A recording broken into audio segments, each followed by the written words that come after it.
The carriage accident had taken them both in one rain-soaked evening. Father and son, duke and heir. 8 months later, the loss still hung over Northmoor like a storm cloud that refused to move. And now, in the gray light of early morning, another death seemed close at hand. Clara Brennan stood hidden beneath the stone arch of the stables, her breath shallow, her hands clenched in her worn skirt. In the paddock ahead, Tempest reared high, his black body cutting sharply against the pale sky. His scream tore through the air, wild and broken, filled with pain that had nowhere to go. The new Duke of Northmoor stood alone before him. Callum Ridley moved slowly, carefully, as if every step might be his last. He held out one gloved hand, his posture tense but pleading, like a man approaching a loaded gun. Mud stained his boots. His shoulders were stiff with grief and exhaustion. "Easy, boy," he said softly. "It's me. You know me." Tempest did not know him. The stallion struck the ground with violent force. Dirt flew, his ears flattened, his eyes white and rolling. Clara recognized the signs at once. Her father had taught her how to read them when she was still a girl. This was not rage alone. This was mourning. The Duke was not training the horse. He was standing too close to his own loss. Clara should not have been there. The head groom had warned her the day before when he caught her watching. "His Grace doesn't need gawkers," he had snapped, "especially not while he's handling his brother's horse." But Clara had not been gawking. She had been watching, reading, seeing what others refused to see. Tempest screamed again and rose onto his hind legs. Callum stumbled backward, his heel catching on a stone slick with mud. He fell hard to the ground. Time seemed to stop. The horse came down fast, too fast. Clara did not think. She moved. She vaulted the paddock fence without hesitation, skirts tearing, boots hitting dirt as she landed between the fallen Duke and the grieving stallion. Tempest's hooves struck inches from Callum's shoulder. Clara did not scream. She did not run. She stood very still and began to hum. It was not a song. It was only a low, steady sound, shaped by her breath, slow, even, calm. Her father had taught her this. You do not force peace on a frightened animal. You offer it and wait. Tempest froze. His head turned toward her. His nostrils flared as he tested her scent. Clara kept humming, kept breathing. Behind her, she heard Callum scramble to his feet. She did not turn. "You miss him," she whispered, her voice barely louder than the hum. "I know you do." Tempest's ears shifted, just slightly. One ear tipped forward, as if listening. It was enough. Clara took one careful step closer, then another. The stallion did not retreat. His breath warmed her outstretched palm. "What do you think you're doing?" Callum shouted. The sharp sound startled Tempest. Clara lifted her hand in a firm, commanding motion. Silence. To Callum's shock, he obeyed. The Duke of Northmoor stood quiet because a horse trainer's daughter had told him to. Only when Tempest's breathing slowed did Clara turn. Callum stood several feet away, his riding coat smeared with mud, his dark hair fallen loose across his brow. His gray eyes were wide, filled with fear and something else she refused to name. "You could have been killed," he said. "So could you," Clara replied. "That's different." "No," she said, "it isn't." The words slipped out sharper than she intended. Pride was dangerous, but she was tired of swallowing it. Tempest stood behind her now, watchful but calmer, as if guarding her. "You calmed him," Callum said quietly. "In seconds." "I didn't calm him," Clara answered. "I stopped being a threat." Callum looked back at the horse. His jaw tightened. "My brother raised him from a foal," he said. He would follow Edmund anywhere. After the accident, I thought he would accept me, that he would understand I'm not the one he's waiting for.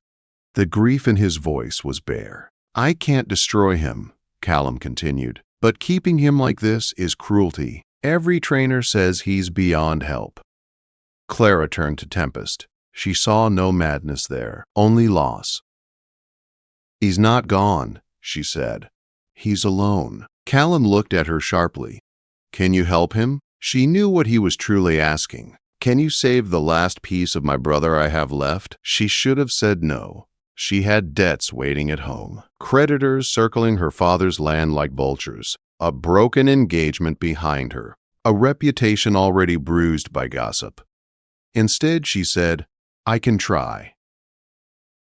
Relief crossed his face so fast it startled her. Name your price.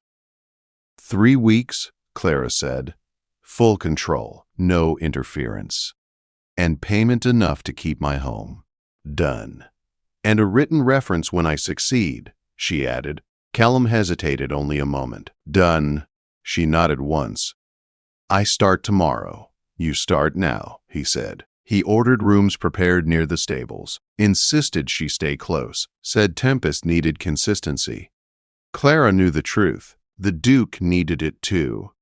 That night, Clara stood alone in her borrowed room, staring at clean linens and polished wood she had never known. Her own cottage waited miles away, drafty and fragile, filled with her father's memory and unpaid bills. She could not lose it. Near midnight, a sound rose across the estate. Tempest screamed. Clara was out the door before she fully woke. The stables glowed with lamplight. Callum stood outside the stall, shirt sleeves rolled up, his face pale.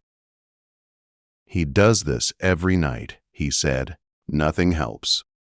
I'm going in, Clara said. He's dangerous. So is grief. She entered the stall and sat in the corner, knees drawn up. She did not touch the horse. She did not speak at first. She waited.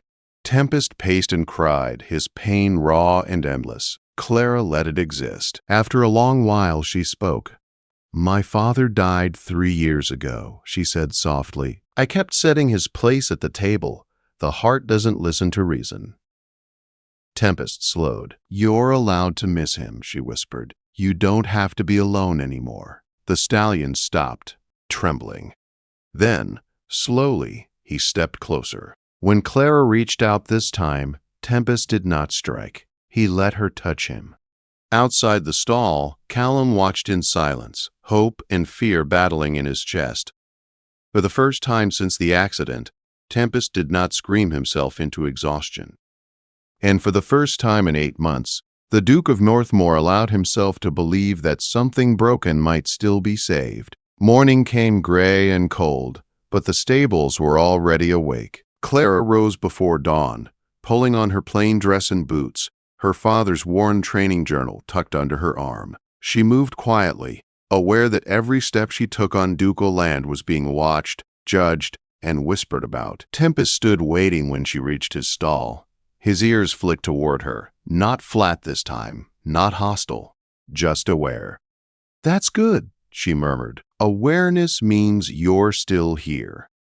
She did not rush him. She cleaned his stall herself, spoke softly as she worked, let him see that she came without demands. When she finished, she simply stood near the door and breathed. From the corridor, Callum watched. He had slept little. The image of Clara sitting in the stall with Tempest through the midnight storm of grief had not left him. He had seen trainers command horses. He had never seen someone listen to. One. You don't need to hover, Clara said without turning. He knows you're there. Callum stopped short. I wasn't hovering. She glanced back at him, one brow lifting. You were. Despite himself, he almost smiled. Over the next days, word spread through the estate. The dangerous horse no longer screamed at dawn. He allowed his halter to be fitted. He followed Clara into the paddock without striking out. Servants whispered, stable hands stared. Some crossed themselves when Tempest obeyed her voice. It isn't magic, Clara told them when she caught the looks. It's patience. But patience was not what Lord Victor Ashworth believed in. He arrived on the 5th morning with polished boots, an easy smile, and eyes that measured everything. He leaned against the paddock fence, watching Clara guide Tempest through slow circles. So this is the miracle worker, he said lazily. Clara did not stop. And you are? Victor Ashworth, he replied, the Duke's cousin. She nodded once. Good morning. Is it? He asked. My understanding was that this horse tried to kill 3 men and a duke. He was grieving, Clara said. Grief looks frightening when people don't understand it. Victor laughed softly. You speak as if animals think like humans. They feel like humans, she said. Which is more important?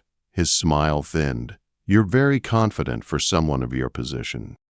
She finally turned to face him. And you're very curious for someone who claims no responsibility here.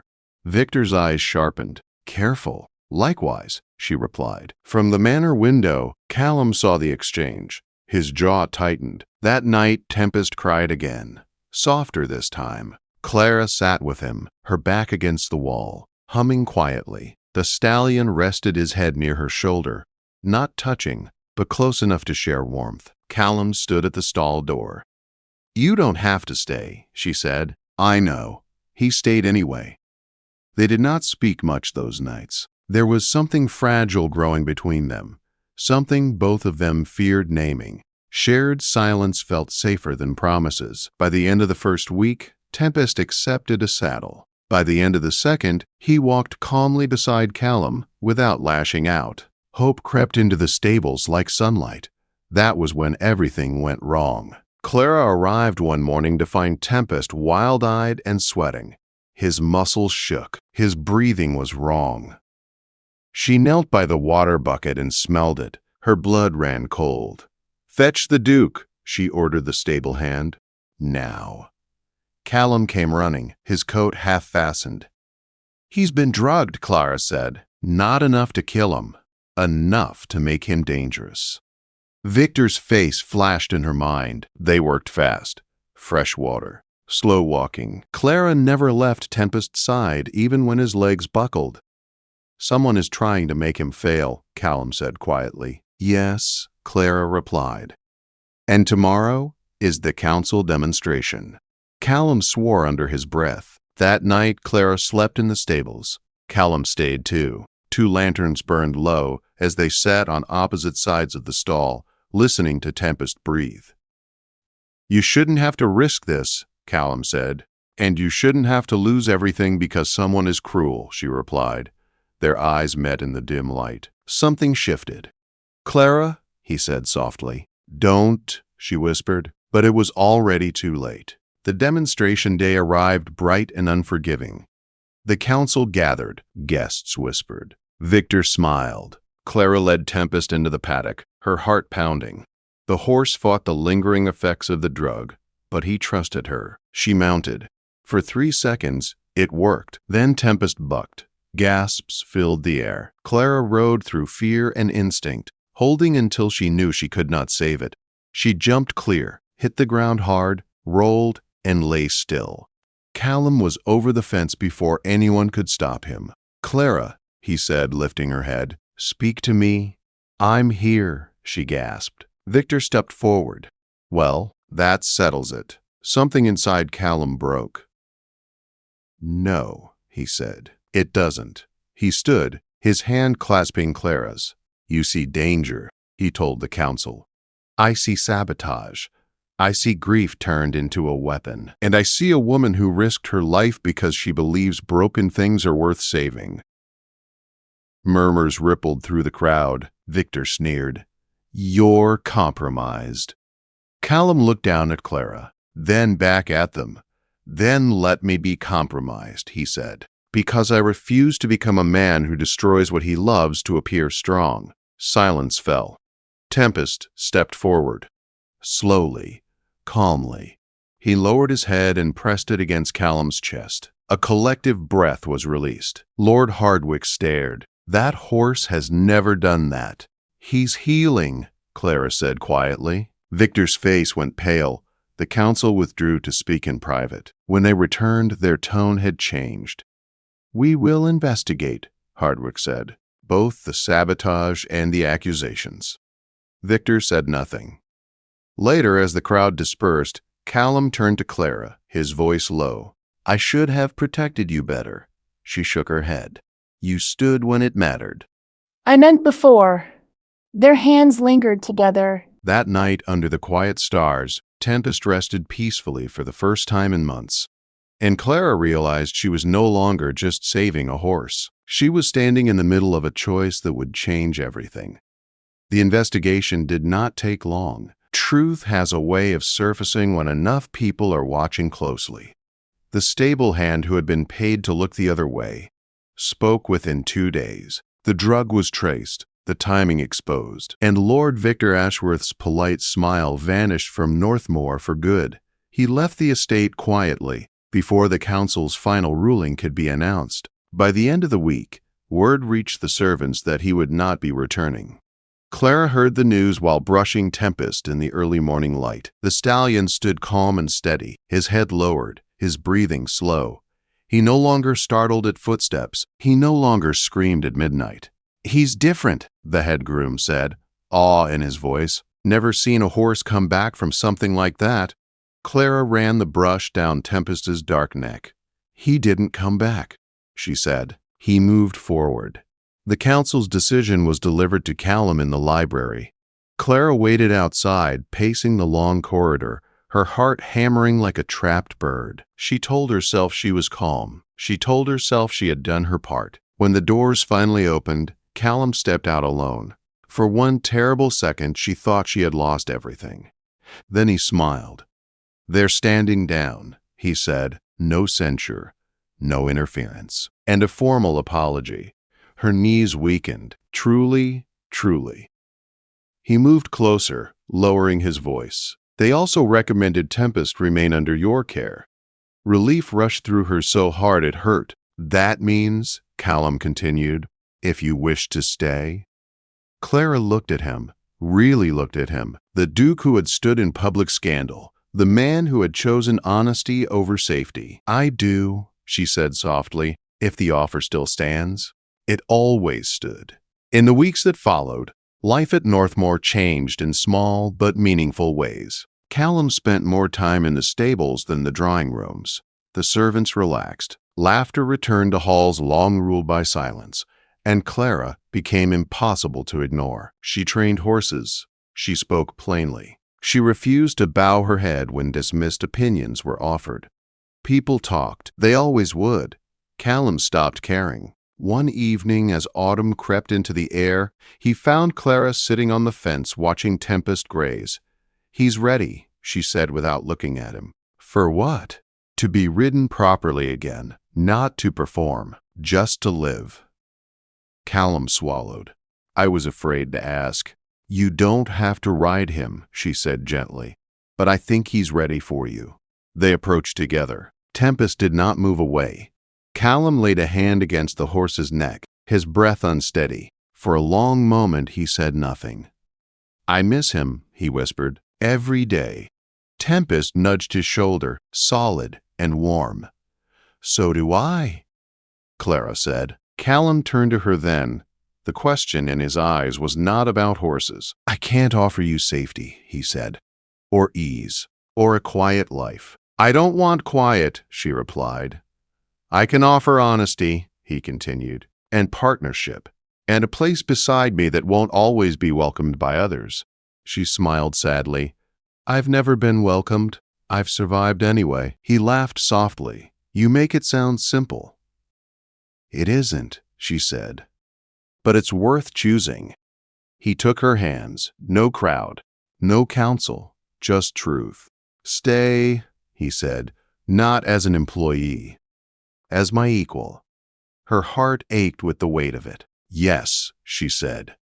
The engagement was announced weeks later. The reaction was exactly what Clara expected. Shock, disapproval, endless whispers. And yet, letters arrived too, from women who had married for love and endured.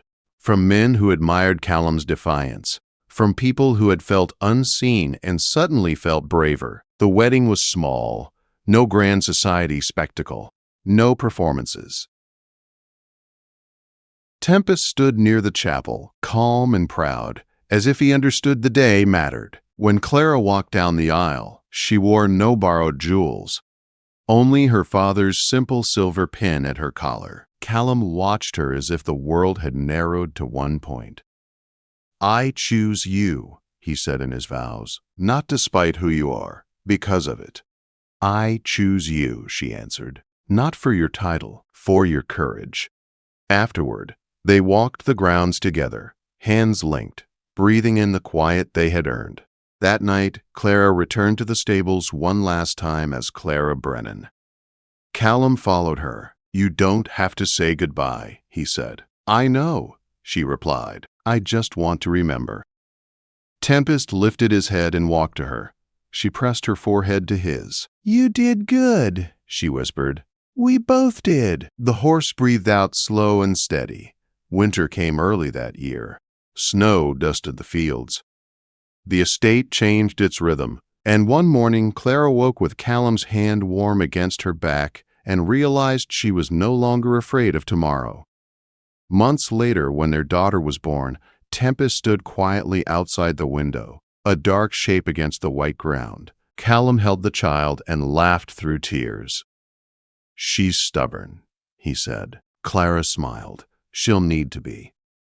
They named her Margaret for healing and memory. Years later, people would still tell the story about the Duke's most dangerous horse, about the quiet woman who stepped forward. But Clara knew the truth. The horse was never dangerous.